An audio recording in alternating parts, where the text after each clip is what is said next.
Hi there folks, another one of my Scotsman reviews. This one is particularly special. I've only seen this model for sale twice and I bought it one of those times. It is Flying Scotsman from the Australia tour. This is representing Scotsman in 1988. It was released in 2008. Its Hornby number is R2687. I've been looking for it for absolutely ages, and I've seen it on for sale twice on eBay, and one of those times I bought it. As I say, it's limited of 1,000. Okay. And it celebrates the 20th anniversary of the Flying Scotsman visiting Australia. As I say, this model was released in 2008, and it represents her when she was in Australia in 1988. Which, believe it or not, is when I was born. This is obviously just the sleeve. Da-da-da, there's nothing in here. Ta-da! The box is your very simple Hornby box. It is DCC ready. Minimum radius of 438mm. I would imagine that's possibly third radius. If someone can enlighten me, that would be great. Inside there you get your typical thing, instructions. However, with this one, it's got a bit of an issue. The protective two-part polystyrene, blah blah blah blah blah. Remove the, and then that word there, I believe it's supposed to be bands found, not bounds found. So there is a spelling issue with this one. I haven't actually seen any others, but they're probably there. The train itself, when I pulled out, focus, has these on the bottom. They are to stop the train moving in transit. Although I think they're quite good to pick it up and you know, hold on to. They are little bits of metal. That's pretty much it. Everyone knows what that is. Oh, that's your brake cables. Everyone knows what that is. And I've got, you know, most of my Scotsmans have these. I've got so much of this. I've got loads of this from one of my previous jobs as a computer engineer. They're just heat shrink wrap to put around your DCC chip. Pretty much it. This model does come with something nice. Two things actually. One of which is this tiny bit of plastic. It's still in the wrapper, so I'm keeping it in the wrapper. It basically is a headboard, a commemorative headboard. There's a picture on Google of Scotsman with this headboard on when she's running. I will try and find it and put a link in the description box. So that's that. That, you may be thinking, that's very small, I can't read that. Well, I've thought ahead of that. Ta-da!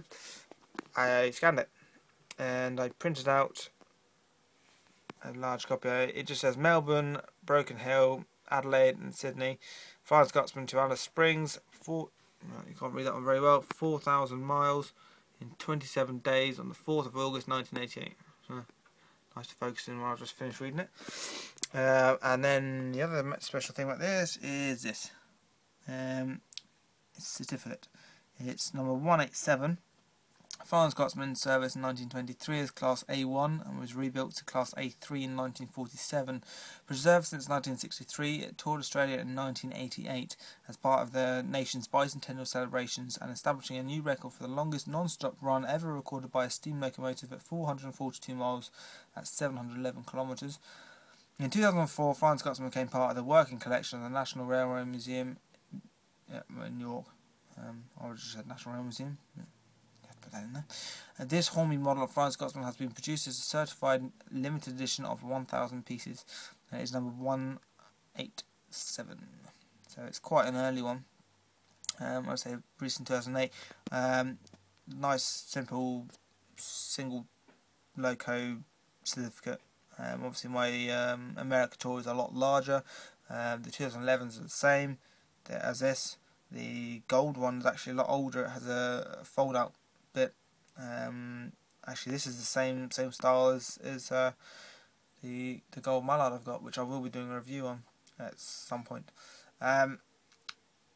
But I guess you could just trace the how old the model is by the certificates, really. But no one. Right, enough of that. There she is. I took her out of the box when I got her, put her on display, and just looking at the side of her, she looks just, I mean, obviously it's the same logo as Flying Scotsman, but she looks so different from any other models I've got. I think it's the wheels. There's just something about them. I mean, the detail on these wheels is unbelievable. I can get this focus in. I say it's just, you see all the linkage. I just think it's absolutely stunning. You got obviously the nameplate there. You got long. You got the numbers. You got even got the red pinstripe on all the chassis and the wheels. Got the tender. It is a loco drive, so the motor's inside the loco, which is better in my opinion. So the tender is virtually empty. Well, it is empty. And this one, unlike the 2011, unlike the America, does not have that little white bit of cable that goes underneath. The tender just doesn't have it. I'll show you that. There's nothing there. So that's come on, go in there. There you go. Nope. Yep. So that's a nice empty tender. I mean, you could always put some weight in there if you wanted to. Let's make much difference. The buffers on both ends are sprung. Get the lid. Try and find someone to hold on to it without damaging it.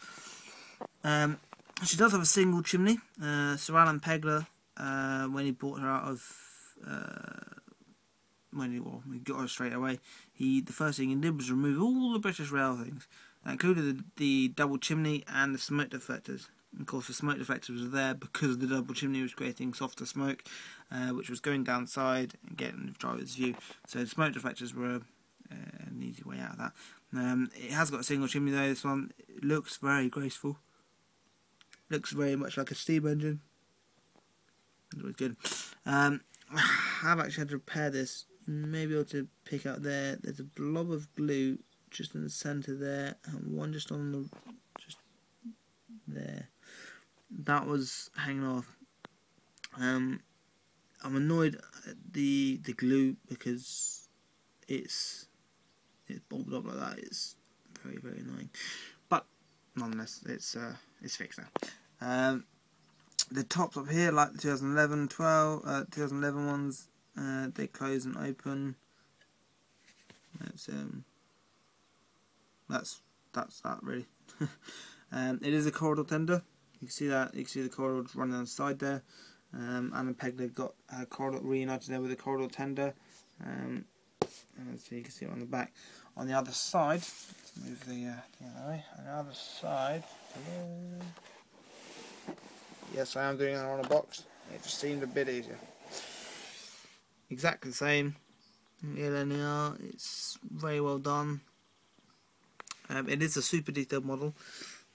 There's a rod there that makes it look like a triangle, just in the centre. There we go. It's not going to focus in very well. A little annoying. I'm not too sure what that does. On the actual engine, I don't know what it does. I'd love for someone to go tell me, but yeah.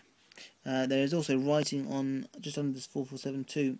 Now that I can't see on any of my other models, and I haven't got good enough eyesight to actually get down and read that because it is absolutely tiny, if it does anything at all. I will try and find a magnifying glass, and if I find out what it says, I will put it in the description. There's the nameplate again. All the detail on these rods is just amazing, and the pinstripe, the white pinstripe around the wheels, is brilliant. So it's absolutely fantastic. Well, that's that. She's left-hand drive as well, as she should be. Just thought I'd point that out. Now, when I did that, I thought, you know what, I don't want to take the plastic one out of the plastic, take it out of the plastic one out of the plastic. So I printed off one on at 100% size, and there you get an idea. There is a picture on Google Images of Scotsman with that on the front of her, steaming along. I'll try and put a link to the picture in, if I can find it. This one is paper. Obviously it's cut out. I had a naff pair of scissors. It looks naff, but it gives you some idea of what she will look like with that one on. I'll bring it over and you can see the colour difference. There you go. So one's a lot pinker than the other. Look, it's got white edges around where the scissors were rubbish. On the front there it says number. Focus in, please. Focus. Come on. There we go. Number 4472. That tiny little red white dot just on here actually says A1. And over there, that one just there, it says King's Cross. So, yeah. The detail with these ones is also great because you got, so I can get all three of them in. You can see one there. You might have seen more there. Oh, come on off it. There you go. You got three headboard mounts there and lamp mounts. And again another headboard mount there. Lamp mount. It's so even the locking mechanism has got its rods rather than just mouldings. But she's a lovely model. She has had a test run from the guy I bought her from, which I was a little annoyed about, but you can't win them all. And she's particularly special because obviously she's 1988, which is when I was born,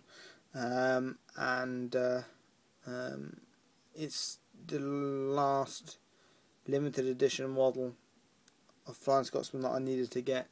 That's excluding the live steam ones, purely because the live steam, particularly the double tended one, is insanely expensive for what you get. I mean, obviously it's live steam, it's fantastic, but it's hugely expensive. I mean, some of these limited edition ones aren't cheap, but the live steam ones, because obviously there's that cylinder inside, it's just got so much more. I mean, they're more expensive to buy from Hornby. So yeah, I really hope you've enjoyed this model. Hopefully I can get hold of the last remaining few that I need to completely complete, obviously with the exception of the live steam. My set, there is only 4 more I need. There's 2 specials and 2 normal. I've got the 2004, circa 2004 special edition from the National Rail Museum. That's her as she was in 2004. There is 2 British Rail green I need. There's one with a single chimney, one with a double. The double is a special. That's 75th anniversary of something, I can't quite remember. And then there's actually a model from 1923, the R074. That's Flying Scotsman with the Great Northern Tender. That's actually was in 1924. That's obviously just after the Wembley exhibition, where she received the name and the change in number from 1472 to 4472. So Scotsman has had quite a few numbers. Obviously she's had 1472, 4472, 502, 103, 660, 66103 even. So she's had quite a few numbers, but ever since 1924 has been, I guess, Flying Scotsman. Please rate, subscribe and comment. Oh, hold on. And if you have any more information about this particular model that I've missed off, please feel free to comment on it. If you have any questions about the model as well, please feel free. and so I'll be back next week with another model. Fantastic. See you soon. Bye.